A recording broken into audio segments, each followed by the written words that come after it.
Hello student, তো ফিরে আসলাম একটা ক্লাসে। তোমাদের যে করাবো অষ্টম শ্রেণী গণিত ত্রৈরাশিক পদ্ধতি 10 নম্বর অধ্যায়।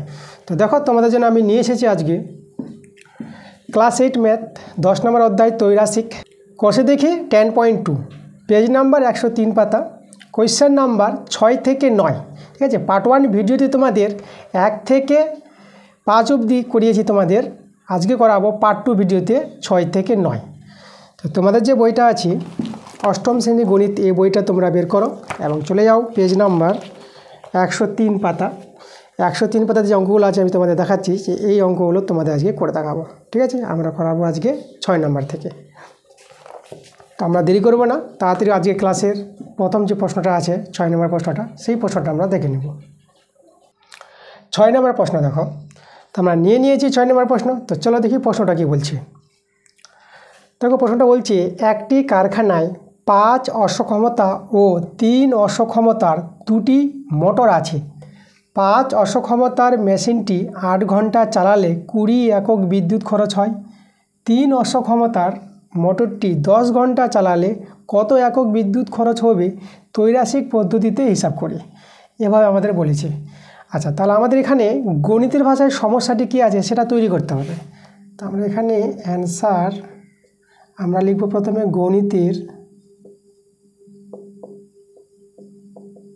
গণিতের ভাষায়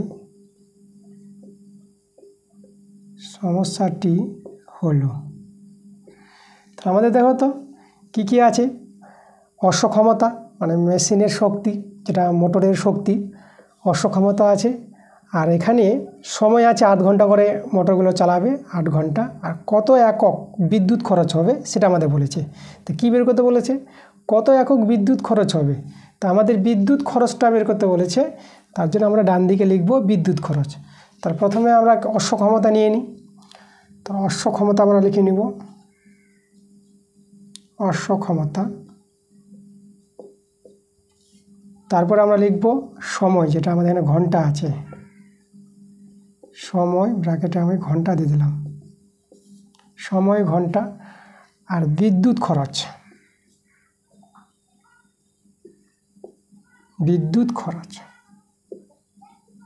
এটা আমাদের এককে দিয়েছে। আচ্ছা, প্রথমে দেখো তো, প্রথম যে মোটরটির অশ্বক্ষমতা আমাদের 5 বলেছে। 5 অশ্বক্ষমতা, এই যে দেখো আমাদের যেটা বলেছে 5 অশ্বক্ষমতা মেশিনটি 8 ঘন্টা চালাবে। 8 ঘন্টা যদি চালাই তাহলে বিদ্যুৎ খরচ হচ্ছে 20 একক, এভাবে বলেছে। তারপর 3 অশ্বক্ষমতা, এই যে দেখো 3 অশ্বক্ষমতা মোটরটি 10 ঘন্টা চালাবে। 10 ঘন্টা চালাবে, তাহলে কত একক বিদ্যুৎ খরচ হবে, এই যে আমাদের বিদ্যুৎ খরচটা বের করতে হবে। আচ্ছা, তো আমরা আগে যেভাবে আমরা পার্ট 1 ভিডিওতে দেখিয়েছি ত্রৈরাশিক পদ্ধতি কীভাবে করতে হয়, সেভাবে সম্পর্ক তৈরি করে আমরা দেখাচ্ছি। তো আমরা অশ্বক্ষমতা আর বিদ্যুৎ খরচ এই দুটোর মধ্যে সম্পর্ক তৈরি করব। দেখো এখানে প্রথম মোটরের যে ছিল অশ্বক্ষমতা 5, তাহলে 5 থেকে অশ্বক্ষমতা কমে গেছে। পরের মোটরটা যা আছে অশ্বক্ষমতা কত, 3 আছে। তাহলে 5 থেকে অশ্বক্ষমতা কমে গেছে, তাহলে 5 অশ্বক্ষমতার সম্পূর্ণ একটি মোটর ধরো 8 ঘন্টা যদি চালায় তাহলে বিদ্যুৎ খরচ করবে 20 একক। এবার দেখো 3 অশ্বক্ষমতা কমে গেছে, মানে মোটরের শক্তি কমে গেছে। মোটরের শক্তি যদি কমে যায় তাহলে সেই মোটরটা যদি 8 ঘন্টায় চালায় তাহলে বিদ্যুৎ খরচ কিন্তু আগের চেয়ে কম হবে। কম শক্তিশালী মোটর বিদ্যুৎ খরচ কম করবে, বেশি শক্তিশালী মোটর বিদ্যুৎ খরচ বেশি করবে। তা ঠিক আছে, তাহলে দেখো তো এখানে কমলো আর এখানে বিদ্যুৎ খরচ কী হয়েছে, এখানে কমেছে, মানে এদিকেও কমেছে এদিকে কমেছে। অশ্বক্ষমতা কমলে বিদ্যুৎ খরচ কমবে, তাই না? তো দুই দিকে কমেছে বলে আমরা এখানে সরল সম্পর্ক তৈরি করতে পারবো। তাহলে আমরা লিখতে পারবো যে অশ্বক্ষমতা ও বিদ্যুৎ খরচের মধ্যে সরল সম্পর্ক আছে। তো আমরা লিখব অতএব অশ্বক্ষমতা, তাই তো দুই দিকে কমেছে তার জন্য আমাদের সরল সম্পর্ক। আবার যদি দুই দিকে বাড়তো তো সরল সম্পর্ক, আর বাড়লে কমলে বা কমলে বাড়লে ব্যস্ত সম্পর্ক। এখানে দুই দিকে কমেছে বলে আমরা লিখব সরল সম্পর্ক। কার মধ্যে, অশ্বক্ষমতা ও বিদ্যুৎ খরচ, বিদ্যুৎ খরচের মধ্যে সরল সম্পর্ক রয়েছে, সরল সম্পর্ক রয়েছে।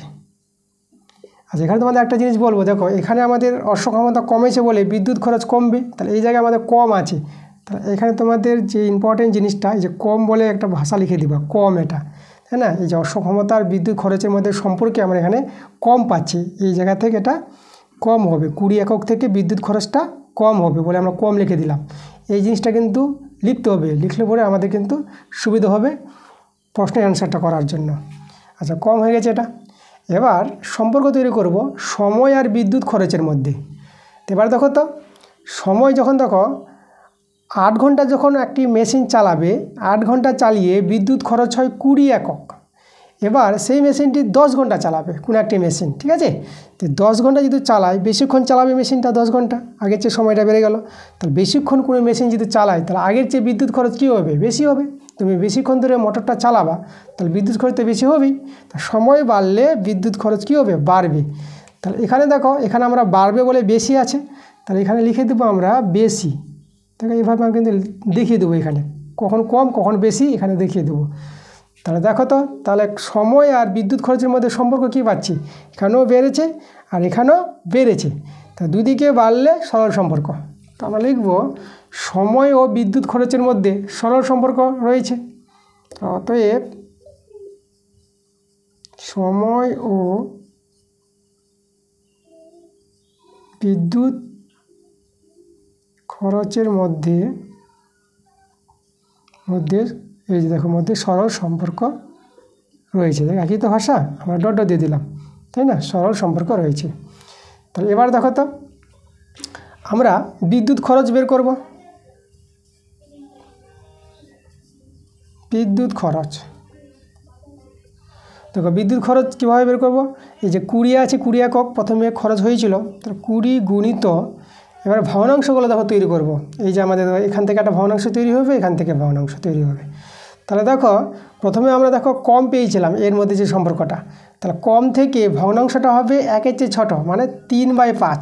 কম বলে উপরে ছোট হবে, লবটা ছোট আর হর বড়, এটা 1-এর চেয়ে ছোটো ভগ্নাংশ। কমের জন্য 1-এর চেয়ে ছোটো ভগ্নাংশ, এটা মনে রাখতে হবে তোমাদের, বলে আমরা কম লিখেছিলাম, ঠিক আছে? এই কম বলে, এই যে কম দেখলাম না, এই কম আছে বলে আমরা ভগ্নাংশটা যদি লিখব 1-এর চেয়ে ছোটো ভগ্নাংশ লিখব, তাহলে এখানে হয়ে যাবে ভগ্নাংশটা 3/5। কম হলে লব ছোট হর বড়।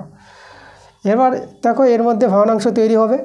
এই যে বেশি আছে, তাহলে বেশির জন্য ভগ্নাংশটা 1-এর চেয়ে বড় হবে, তাহলে বেশির জন্য উপরে 10 হবে আর নিচে 8 হবে।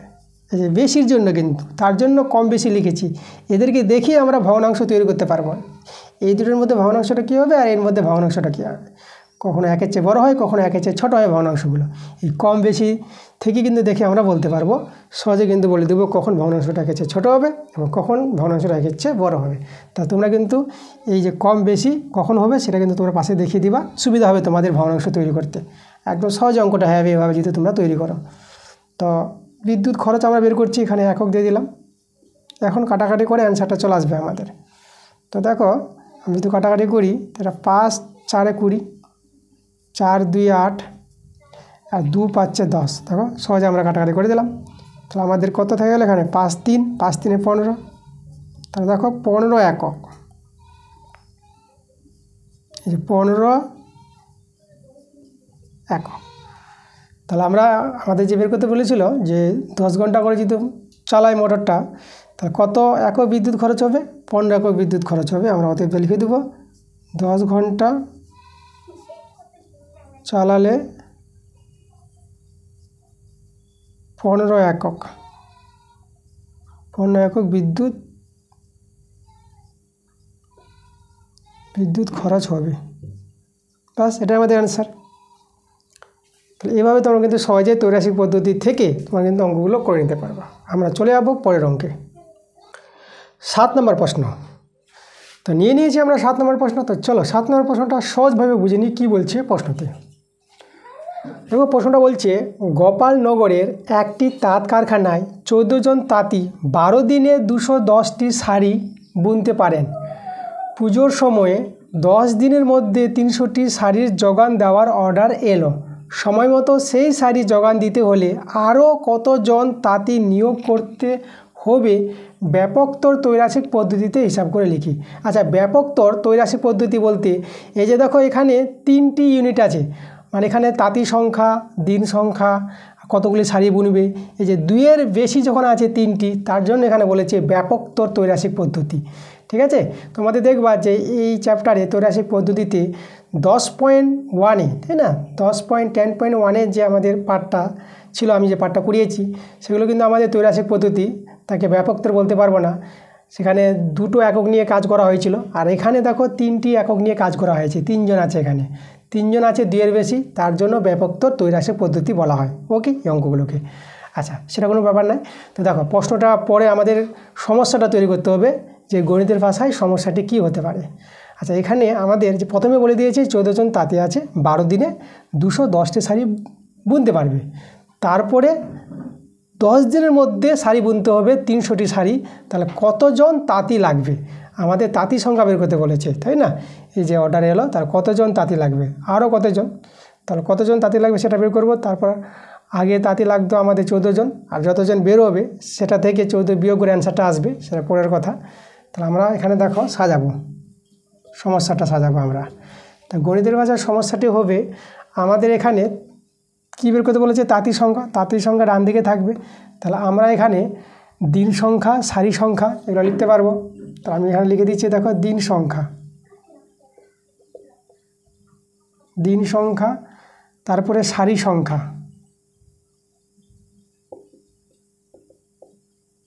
সারি সংখ্যা, তারপরে আমরা লিখব তাঁতি সংখ্যা,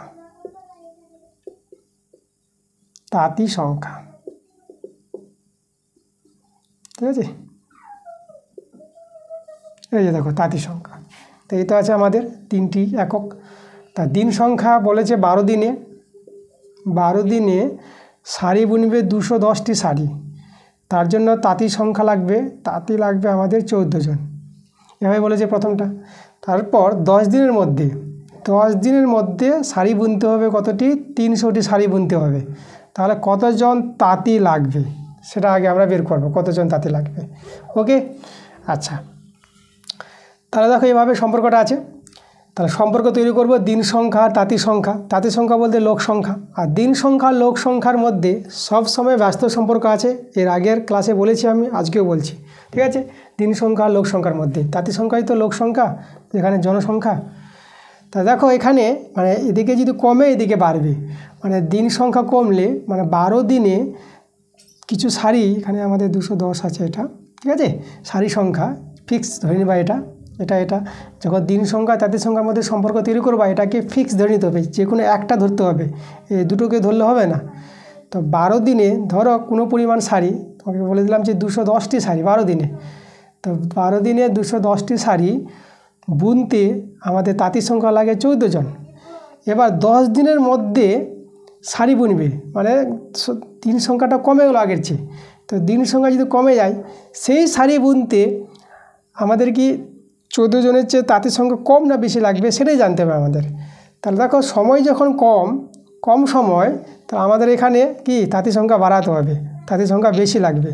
তা দিন সংখ্যা কমলে তাঁতির সংখ্যা বাড়বে। তা বাড়বে বলতে এখানে কিন্তু বেশি আছে, তোমাদের বলেছিলাম যে এখানে কম বা বেশি যেটা হবে সেটা লিখে দেবা। প্রথমে আমরা বেশি পেয়ে গেলাম, তাই না? এই যে দিন সংখ্যা কমলে তাঁতির সংখ্যা বাড়বে, সময় কম দিন, তাহলে বেশি জন তাঁতি নিয়ে আসতে হবে, তার জন্য বেশি এটা। তো এখানে আমরা লিখে দেবো, যেহেতু ব্যস্ত সম্পর্ক কমেছে বেড়েছে, তাহলে আমরা লিখব দিন সংখ্যা,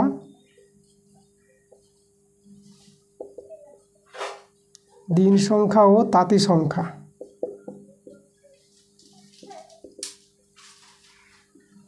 তাঁতি সংখ্যার মধ্যে, দিন সংখ্যা ও তাঁতি সংখ্যার মধ্যে ব্যস্ত সম্পর্ক, ব্যস্ত সম্পর্ক রয়েছে। দুই দিকে বাড়লে, দুই দিকে যদি বাড়ে সরল সম্পর্ক, আর বাড়লে কমলে ব্যস্ত সম্পর্ক, বা যদি এদিকে বাড়ে এদিকে কমে, ঠিক আছে, ব্যস্ত, বা এদিকে কমলে ওইদিকে বাড়লে ব্যস্ত, বাড়লে কমলেই ব্যস্ত, ঠিক আছে। আর দুই দিকে বাড়লে সরল, আর দুই দিকে কমলে সরল। এবার চলো আমরা শাড়ি সংখ্যা তাঁতি সংখ্যার মধ্যে সম্পর্ক তৈরি করি। দেখো 210টি শাড়ি বুনতে তাঁতি সংখ্যা লাগছে 14 জন, এবার সারি সংখ্যা দেখো বেড়ে গেছে আগের চেয়ে, তাহলে বেশি সংখ্যক সারি বুনতে বেশি জন তাঁতি লাগবে। সারির পরিমাণ যখন বেড়ে যাবে তো তাঁতির সংখ্যা তো বাড়বেই, তোমরা বুঝতে পারছো এটা, তাই না? বেশি সারি বোনার জন্য বেশি তাঁতি নিয়ে আসতে হবে। তাহলে এখানে সারি সংখ্যা বাড়লে তাঁতির সংখ্যা বাড়ছে, তাহলে এখানে দেখো বেশি আছে আমাদের, তাহলে এখানে আমরা লিখব বেশি। দেখো এটা আমাদের বেশি। তাহলে এখানে সারি সংখ্যা তাঁতির সংখ্যার মধ্যে সম্পর্ক কী পাচ্ছি আমরা? সরল সম্পর্ক পেয়ে যাচ্ছি। তো আমরা লিখব অতএব দিয়ে সারি সংখ্যা, দেখো লেখার যে স্টাইলটা এই দুটোর মধ্যে সম্পর্ক তৈরি করছে না, তাহলে এই যে ভাষাটা আছে সারি সংখ্যা তাঁতির সংখ্যা, এই দুটোই ভাষা কিন্তু লিখতে হবে আমাদের। দেখো আমি লিখছি সারি সংখ্যা ও এই যে তাঁতি সংখ্যা, তাঁতি সংখ্যার মধ্যে সরল সম্পর্ক রয়েছে, সরল সম্পর্ক রয়েছে। এই যে দেখো আমাদের তাহলে হয়ে গেছে সম্পর্ক তৈরি করা। এবার আমরা তাঁতি সংখ্যা বের করব। আমরা লিখব অতএব তাঁতি সংখ্যা, তাঁতি সংখ্যা। দেখো এটা কিন্তু আমাদের পুরোপুরি অ্যান্সার হবে না, মানে এই ক্ষেত্রে দেখো 10 দিনের মধ্যে 300টি শাড়ি বুনতে কতজন তাঁতি লাগবে সেটা বেরোবে। এবার এখানে প্রশ্ন বলেছে আরও কতজন, আগে লাগতো 14 জন, আর এখন যেটা বেরোবে সেটা থেকে 14 বিয়োগ করে অ্যান্সারটা আসবে। তো চলো এই ক্ষেত্রে কতজন লাগছে সেটা বের করি আমরা। তো তাঁতির সংখ্যা দেখো বের করার জন্য এই যে 14 গুণিত, যেটা আমাদের নিয়ম 14 গুণিত, এবার ভগ্নাংশগুলো তৈরি করব। তো দেখো এই ভগ্নাংশগুলো যে তৈরি করি এখানে, তো আমাদের বেশি আছে, তাহলে বেশিটা দেখো উপরে, মানে বড়টা উপরে হবে, 12/10 এটা আমরা করতে পারবো, তাই না? তাহলে এখানে দেখো এই যে বেশির জন্য একের চেয়ে বড় ভগ্নাংশ, লব বড় হবে, হর ছোট হবে। এবার এখানে ভগ্নাংশ তৈরি করবো, এখানেও বেশি, তাহলে বেশি দেখো উপরে, বড়টা উপরে হবে 300 উপরে আর 210 নিচে। এই যে এত জন, তাঁতির সংখ্যা জন হবে। এবার এটা কাটাকাটি করব আমরা, এখানে 0 0 কেটে দেবো, এই 0 কেটে দিলাম। এবার এখানে আমরা 7 2 14 আর 7 3 21, এই 3 3 কেটে দিলাম। তা দেখো 12 দিয়ে আমরা 24 পেয়ে গেলাম, 12 দিয়ে 24 জন। তাহলে দেখো 24 জন। এবার বলেছিল যে আরও কতজন, আগে লাগতো 14 জন, এখন লাগছে 24 জন। তো 24 থেকে 14 বিয়োগ করে যে আমাদের আসবে 10 জন যে আসবে বিয়োগ করে, সেটাই কিন্তু আমাদের অ্যান্সার। তাহলে লিখে দেবো আমরা অতএব দিয়ে, অ্যান্সারটা আমি এখানে তোমাদের দেখিয়ে দিচ্ছি। অতএব আরও, যে বলেছে এখানে আরও, যখনই দেখবো কথাটা আরও বলবে, অনেকে কিন্তু এটাই অ্যান্সার লিখে দেয় 24 জন আমাদের অ্যান্সার হয়ে গেছে, এটা ভেবে নেয় যে কাটাকাটি করে যেটা হবে সেটাই অ্যান্সার। না, 24 জন কিন্তু অ্যান্সার হবে না। এই দেখো এই যে বলে দিয়েছে আরও কতজন, মানে এখন লাগছে 24 জন, আগে লাগতো 14 জন, তাহলে আরও কতজন বেশি লাগলো এখন, তো বেশি লেগেছে এই যে 24 থেকে 14 বিয়োগ করে আসবে অ্যান্সারটা, ঠিক আছে? তাহলে আরও 24 থেকে 14 বিয়োগ করে নাও, তাহলে বিয়োগ করে পেয়ে যাবে যে 10 জন। এই যে আরও আমাদের 4 আছে, তো আরও 10 জন তাঁতি নিয়োগ করতে হবে।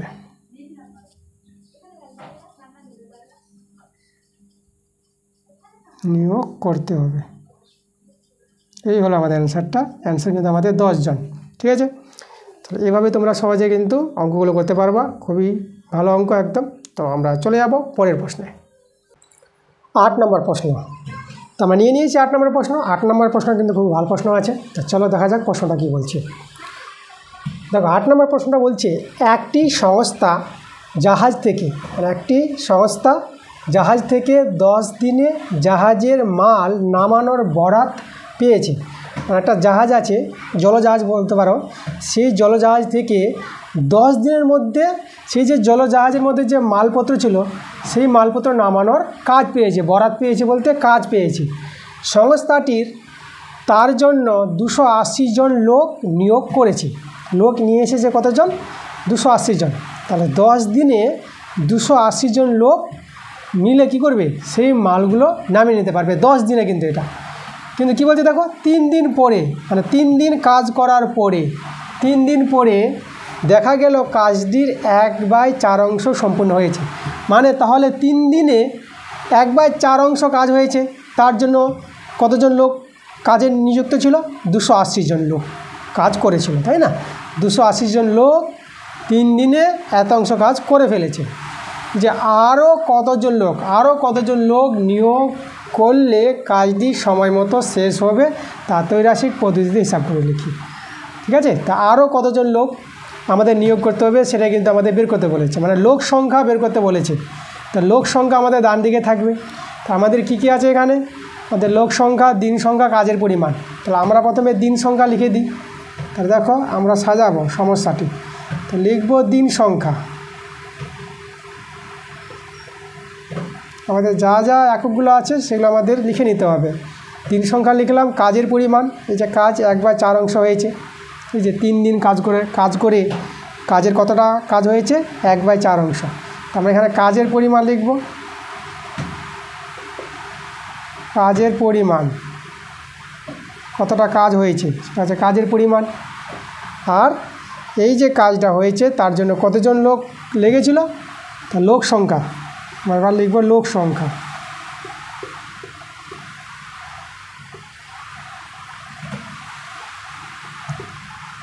এই যে আমাদের লোক সংখ্যা, লোক যে আমাদের কাজে নিযুক্ত করেছিল 280 জন লোক। তাহলে এখানে 280 জন লোক লেগেছিল 3 দিনে কাজ করে। 3 দিনে কাজ করে কাজের পরিমাণ কতটা কাজ করেছিল 1/4 অংশ কাজ, তাই না? এই যে 3 দিন কাজ করে 1/4 অংশ কাজ, লোক কতজন লেগেছিল 280 জন লোক লেগেছিল। এবার পরে দেখো আমাদের কাজটা করতে হবে 10 দিনে। তো 3 দিন কাজ করে নিয়েছে, তা 3 দিন যখন কাজ করেছে তা 10 থেকে 3 বিয়োগ করে দাও, বাকি থেকে গেল 7 দিন। তাহলে বাকি কাজটা 7 দিনে করতে হবে। বাকি কাজটা দেখো, বাকি কাজ বলতে মোট কাজ 1 অংশ, তাই তো? মোট কাজ 1 অংশ, কাজ হয়ে গেছে 1/4 অংশ। তাহলে বাকি কাজ দেখো, মোট অংশ থেকে মোট কাজ থেকে যেটা কাজ হয়ে গেছে সেটা বাদ দিয়ে দিব। তো এটা বিয়োগ করে আমাদের বাকি কাজটা আসবে। তো এটা বিয়োগ দেখো, তোমাদের বিয়োগটা আমি এখানে দেখাচ্ছি। এখানে ভগ্নাংশে যোগ বিয়োগ করো, লসাগু 4, এটা 4 একে 4, এখানে 4 4 মিলে 1 নেমে যায়, 4 থেকে 1 বিয়োগ করলে 3, 3/4 পাবা। তাহলে এখানে আমরা লিখে দেবো 3/4। ঠিক আছে, আচ্ছা। তাহলে আমাদের এই যে কাজ 7 দিনে এত পরিমাণ কাজ করতে আরও কতজন লোক, ঠিক আছে? তাহলে আমাদের এখন কতজন লোক লাগবে সেটা আগে বের করে নেব। আর আরও বলেছে বলে বিয়োগ দিতে হবে পরবর্তীতে, ঠিক আছে? তাহলে এই ক্ষেত্রে কতজন লোক লাগবে সেটা বের করব। তো সম্পর্কটা আমাদের ভালো করে তৈরি করতে হবে, দিন সংখ্যা লোক সংখ্যা। তো আমরা জানি যে দিন সংখ্যা আর লোক সংখ্যার মধ্যে ব্যস্ত সম্পর্ক হয় সবসময়, মানে একজন বাড়লে একজন কমবে।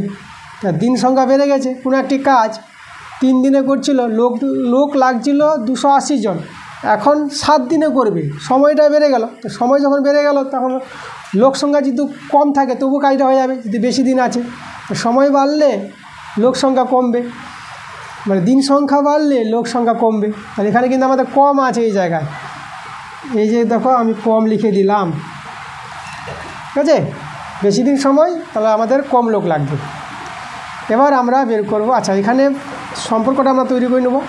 কী সম্পর্ক পাচ্ছি, এখানে বেড়েছে এখানে কমেছে, তাহলে ব্যস্ত সম্পর্ক। দিন সংখ্যা লোক সংখ্যার মধ্যে ব্যস্ত সম্পর্ক রয়েছে। আচ্ছা বাইরে খুব বৃষ্টি পড়ছে, তোমাদের ব্যাকগ্রাউন্ডে আওয়াজ আসতে পারে, বৃষ্টির আওয়াজ। তো বর্ষাকাল এই সময়টা, বাইরে কিন্তু ভীষণভাবে বর্ষা হচ্ছে। তো যাই হোক, ওদেরকে বৃষ্টি পড়ছে, আমরা এদিকে অঙ্ক শিখি। তাহলে আমরা কী লিখবো দেখো, দিন সংখ্যা,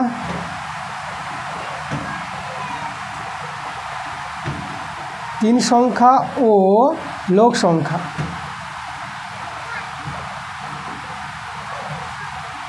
লোক সংখ্যার মধ্যে ব্যস্ত সম্পর্ক। ব্যস্ত এই যে একজন বাড়লে আর একজন কমেছে, তাহলে ব্যস্ত সম্পর্ক, ব্যস্ত সম্পর্ক রয়েছে। আচ্ছা এবার আমরা কাজের পরিমাণ আর লোক সংখ্যার মধ্যে সম্পর্ক তৈরি করব।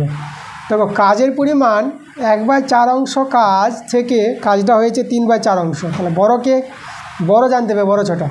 দেখো হরটা সমান আছে, হর সমান হলে লবে যে বড় সেই বড়। তাহলে এখানে 1 আর 3 আছে, তা 3 বড় বলতে এটা বড়, কাজের পরিমাণটা বেড়েছে। তা দেখো এই পরিমাণ কাজটা 1/4 অংশ কাজ করতে লোক লাগে 280 জন। এবার বেশি পরিমাণ কাজ 3/4 অংশ, এই কাজটা হচ্ছে এর চেয়ে বেশি পরিমাণ কাজ। তাহলে বেশি পরিমাণ কাজের জন্য বেশি লোক লাগবে, এর চেয়ে বেশি লোক লাগবে। তাহলে আমাদের এখানে বেশি আছে, এই যে দেখো বেশি, এই দুটো জিনিস লিখতে হবে। তোমাদের বললাম যে কম না বেশি এটা আমাদের এখানে লিখে নিতে হবে। এদেরকে দেখি আমরা ভগ্নাংশগুলো তৈরি করতে পারবো। তাহলে আমরা দেখো এখানে আমাদের বেড়েছে আর এদিকেও কী হয়েছে, বেড়েছে, দুই দিকে বেড়েছে, দুই দিকে বাড়লে সরল সম্পর্ক। তো লিখব কাজের পরিমাণ, তো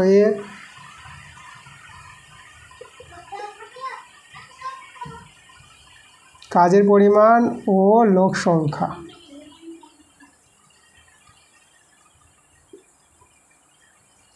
লোক সংখ্যার মধ্যে সরল সম্পর্ক রয়েছে।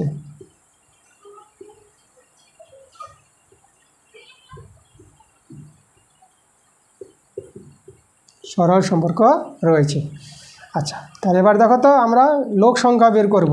এখন এই অবস্থায় কতজন লোক লাগছে, তাহলে অতএব লোক সংখ্যা তোমাদের বলি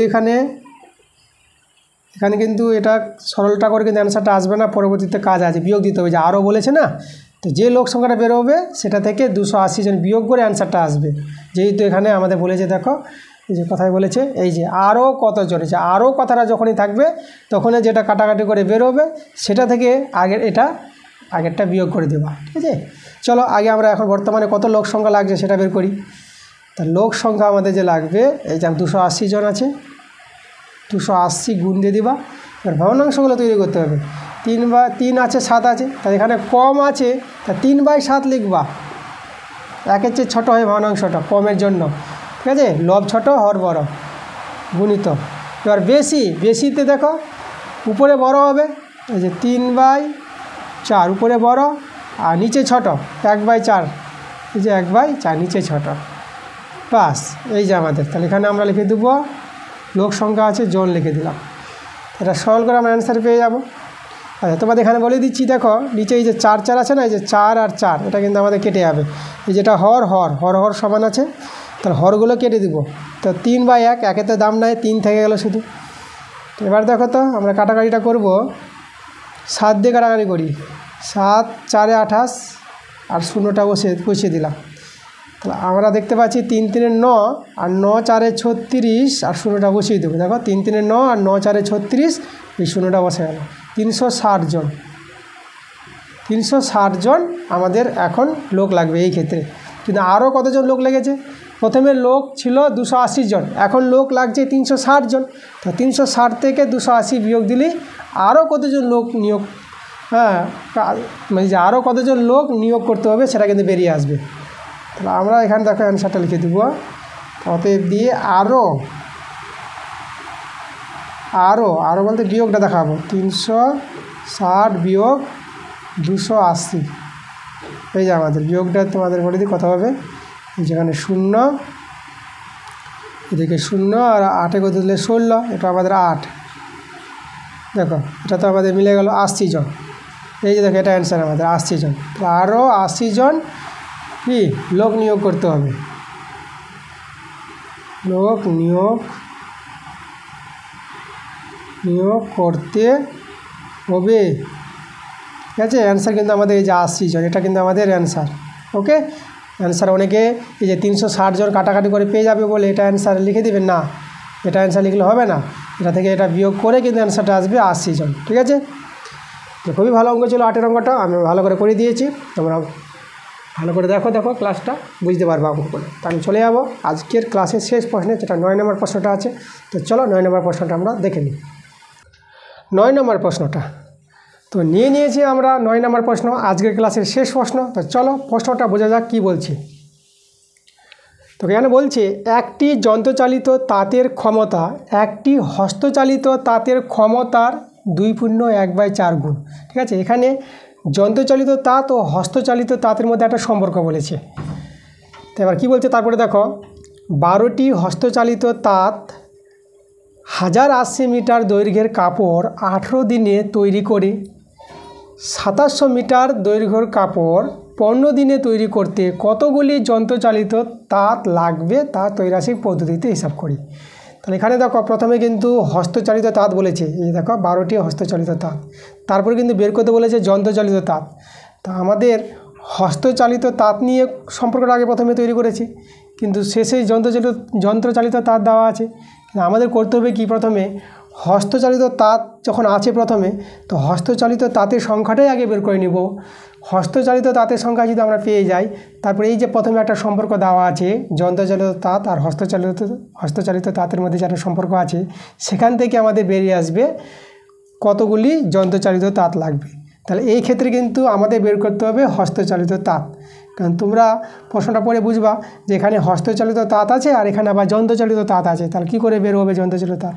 কিন্তু আমরা যন্ত্রচালিত তাঁত আগে বের করব না, আগে আমরা হস্তচালিত তাঁতের সংখ্যাই বের করব। তো দেখো আমরা সমস্যাটা তৈরি করছি, তো আমরা অ্যান্সার দিয়ে গণিতের ভাষার সমস্যাটি আমাদের হবে। দেখো এখানে আমাদের বের করতে বলেছে যন্ত্রচালিত তাঁত, কিন্তু আমরা লিখব হস্তচালিত তাঁত। ডান দিকে থাকবে হস্তচালিত তাঁত। তারপরে কি আছে, এখানে কাপড়ের পরিমাণ আছে আর দিন সংখ্যা আছে। তাহলে আমরা যদি লিখি কাপড়ের পরিমাণ, কাপড়ের পরিমাণ,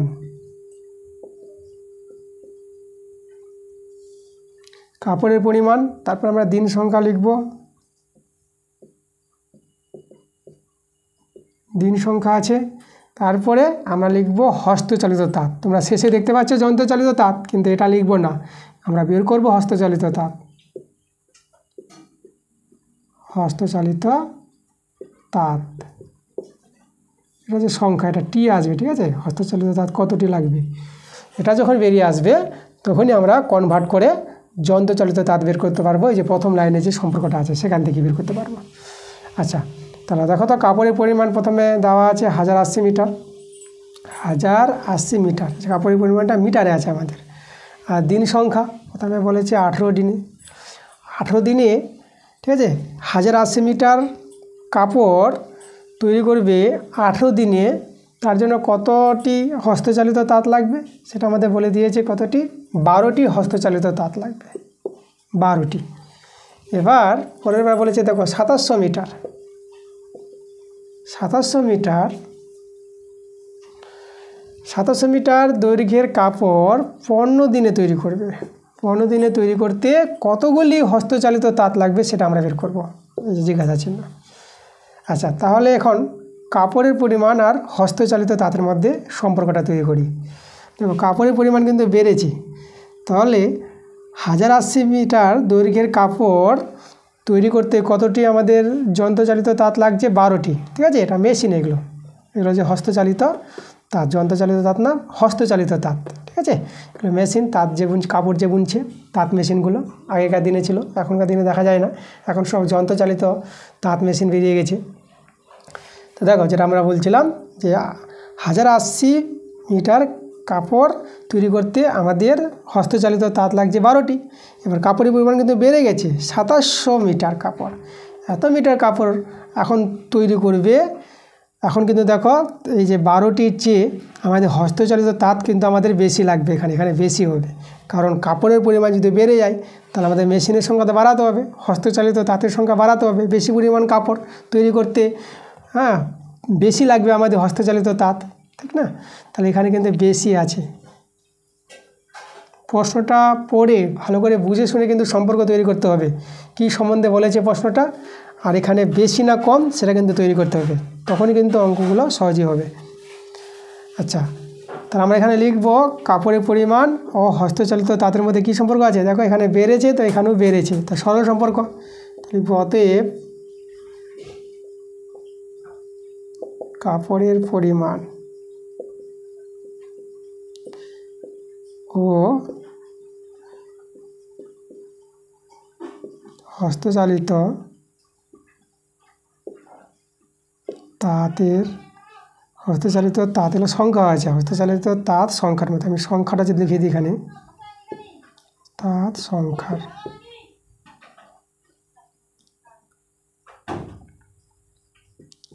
হস্তচালিত তাঁত সংখ্যার মধ্যে সরল সম্পর্ক।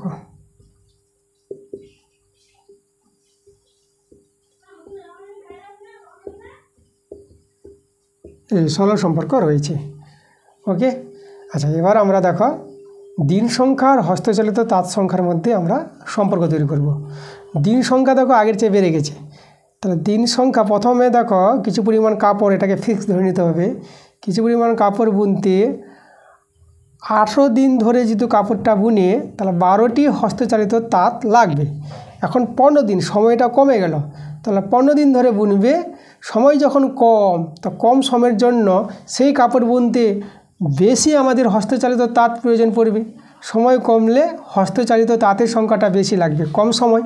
তো কম সময়ের মধ্যে আমাদের যে কাজটা করতে হবে, তার জন্য তো কি এই যে তাঁত মেশিনের সংখ্যা আমাদের বাড়াতে হবে। তাহলে এখানে আমাদের কিন্তু বেশি হবে, এই যে দিন সংখ্যা কমলে হস্তচালিত তাঁতের সংখ্যা বাড়বে, এটা বেশি। দেখো এভাবে সম্পর্কটা তৈরি করে নিতে হবে। তো আমরা লিখব দিন সংখ্যা ও হস্তচালিত তাঁত সংখ্যার মধ্যে কী সম্পর্ক আছে, দেখো কমেছে বেড়েছে, তাহলে ব্যস্ত সম্পর্ক, কমলে বাড়লে। লিখব অতএব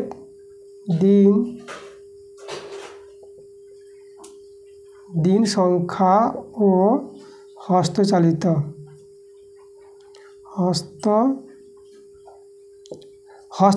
বলতে যে তাঁত মেশিনগুলো হাত দিয়ে চালানো হতো আগেকার দিনে, তাদেরকেই বলা হতো হস্তচালিত তাঁত সংখ্যা। ঠিক আছে, হস্তচালিত তাঁত মেশিন। দিন সংখ্যা ও হস্তচালিত তাঁত সংখ্যার মধ্যে এখানে ব্যস্ত সম্পর্ক হবে, যদি এখানে কমেছে এখানে বেড়েছে, ব্যস্ত সম্পর্ক রয়েছে।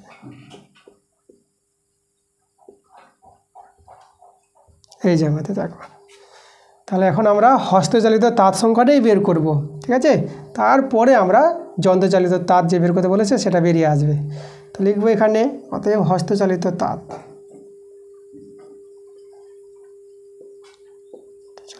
তাঁত সংখ্যা আমাদের 12 আছে, 12টা গুণ হবে। এবার দেখো ভগ্নাংশটা তৈরি করবো বেশি, তাহলে বেশি বলে আমরা জানি বড়টা উপরে হয়, বড়টা উপরে ছোটটা নিচে, হাজার আসছে, একের চেয়ে বড় ভগ্নাংশ হবে, গুণ। এবার এখানেও বেশি, তাহলে এখানে আমাদের দেখো বড় উপরে হবে, 18 উপরে আর 15 নিচে। এই যে এত টি, এটা সংখ্যা আছে, টি হবে। চলো কাটাকাটি করে আমরা হস্তচালিত তাঁত সংখ্যাটা বের করি। তাহলে এখানে যদি আমরা কাটাকাটি করি, একটা শূন্য আমরা কেটে দিলাম। দেখো 12 নং 108, এই দেখো 12 নং 108 আর 9 3 27, শূন্যটা বসে গেল, 30 15 দিয়ে 30 সমান সমান দেখো তো 18 আর 2 বেঁচেছে আমাদের, তাহলে 18 দিয়ে 36টি, দেখো 18 দিয়ে 36, এই 36টি হস্তচালিত তাঁত আমাদের এখানে প্রয়োজন পড়ছে। তো আমাদের বের করতে হবে যন্ত্রচালিত তাঁত। এই যে সম্পর্ক দেওয়া আছে দেখো, একটি যন্ত্রচালিত তাঁতের ক্ষমতা একটি হস্তচালিত তাঁতের ক্ষমতার 2.1/4 গুণ। মানে কি বোঝাতে চাইছে এটা বোঝাতে চাইছে যে এতটি, যে 2.1/4 এতটি হস্তচালিত তাঁত সমান সমান হবে একটি যন্ত্রচালিত তাঁত, যেহেতু এত গুণ বলেছে ক্ষমতাটা, তাই না? কারণ এখানে আমাদের যন্ত্রচালিত তাঁতের শক্তিটা বেশি, ক্ষমতা বেশি, তাহলে এর সংখ্যাটা আমাদের কম হবে আর এর সংখ্যাটা বেশি হবে, তারপরে সমান করতে পারবো। তা দেখো আমি জায়গাটা প্লেস করে তোমাদের এখানে দেখাচ্ছি। দেখো আমরা লিখব এখন 2.1/4, এটাকে যে পূর্ণ সংখ্যা ভেঙে নাও, 4 2 8 একে 9, 9/4 এতটি হস্তচালিত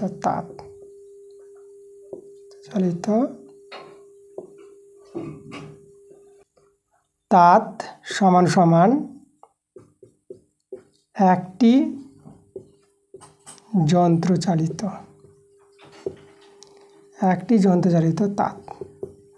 দেখো এটাই কিন্তু সম্পর্ক বলেছে, এই যে প্রথম লাইনটা থেকে এটা বলা যাবে, এতটি 9/4টি হস্তচালিত তাঁত সমান সমান একটি যন্ত্রচালিত তাঁত। কারণ এর ক্ষমতা বেশি, তার জন্য দেখো এর সংখ্যাটা 1 আছে, এর সংখ্যাটা বেশি আছে, তারপরে সমান সমান করতে পারবো আমরা। এবারে দেখো তো, তাহলে একটি হস্তচালিত তাঁত সমান সমান কতটি যন্ত্রচালিত তাঁত হবে? তো দেখো একে কি ঐকিক নিয়মে একে আমাদের বাই হয়ে যাবে, তাহলে 1/9/4, তাহলে একে কম হবে আমাদের, কম মানে বাই। তাহলে এটাকে যদি সরল করে নাও, এটা হবে দেখো, আছে 1 × 4/9, এই যে 1/, একটা ভগ্নাংশ ছিল, 1 রেখে গুণ দিয়ে ভগ্নাংশ, নিচের ভগ্নাংশটাকে উল্টে দিতে হয়, তাহলে এতটি যন্ত্রচালিত তাঁত। এবার আমাদের দেখো 36টি হস্তচালিত তাঁত বের করেছিলাম, এখানে লিখব 36টি হস্তচালিত তাঁত সমান সমান, দেখো 1 × 4/9 × 36টা আমাদের কি গুণ হয়ে যাবে এখন। আচ্ছা দেখো এতটি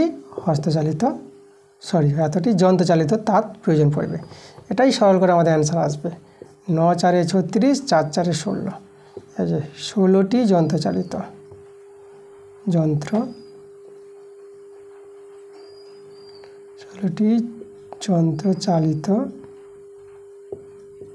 তাঁত। ঠিক আছে, তো অ্যান্সারটা হবে দেখো আমাদের কতগুলি যন্ত্রচালিত তাঁত লাগবে, 16টি যন্ত্রচালিত তাঁত লাগবে। আমরা অতএব দেখি লিখব যে 16টি